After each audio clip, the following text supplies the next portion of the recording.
Did you know there's a hierarchy for how dogs perceive the world around them, and that you can capitalize on that to make their learning a lot quicker, calmer, and more efficient, and everyone gets to have more fun in the process? Stick with me, let's have a look at that. The first sense is touch. I touch myself, I can feel that. I can feel that above the other things, like the scratch in my nose, the tickle in my ear, the bit of gunk in my eye, whatever it is. Whatever those distractions are that your student is going through, touch can help filter through all of the nonsense very, very quickly.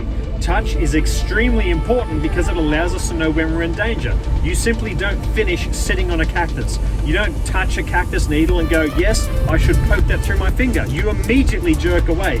It's not a cognitive thought, it is a response. And in that way, touch also helps your student out. For example, I might want to teach my student a sit and I need to have it done very quickly in a certain way. And I'll go, do you know what? I'm going to put my hands on their hips, and as soon as they sink down, tam and feed, for example. So now I'm using touch to be able to teach my student what it is precisely that I want done without any errors. That's pretty cool.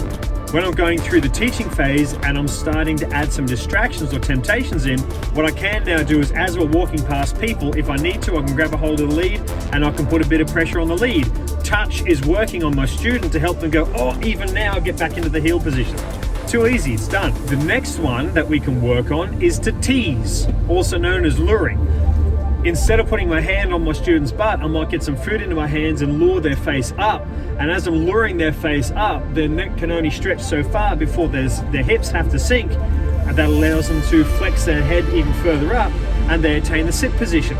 Now I've teased them into a sit position, or a down, or a spin, or a heel. I can even tease them into a front or middle or whatever else it is that I want. We've got touch and we've got tease. The last one is to tell. I can't tell my student to sit and hope that out of the millions of choices that they make, that they'll actually sit. So instead, what I need to do is I need to go through the touch and or the teasing phases. I call that the teaching phase, before we get to the tell. Because our voice, as much as we love the sound of our own voice, what we've also got to keep in mind is our students just don't understand the difference between pizza, burger, and chips. It's important to us, but it's unimportant to them.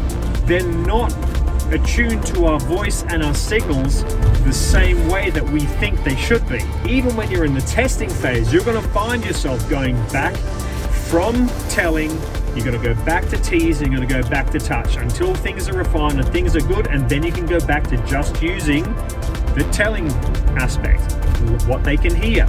You say sit, you say heel, you say come, and you don't need to worry about anything else. Touch, tease, tell. Those are the three hierarchies that we really concentrate on.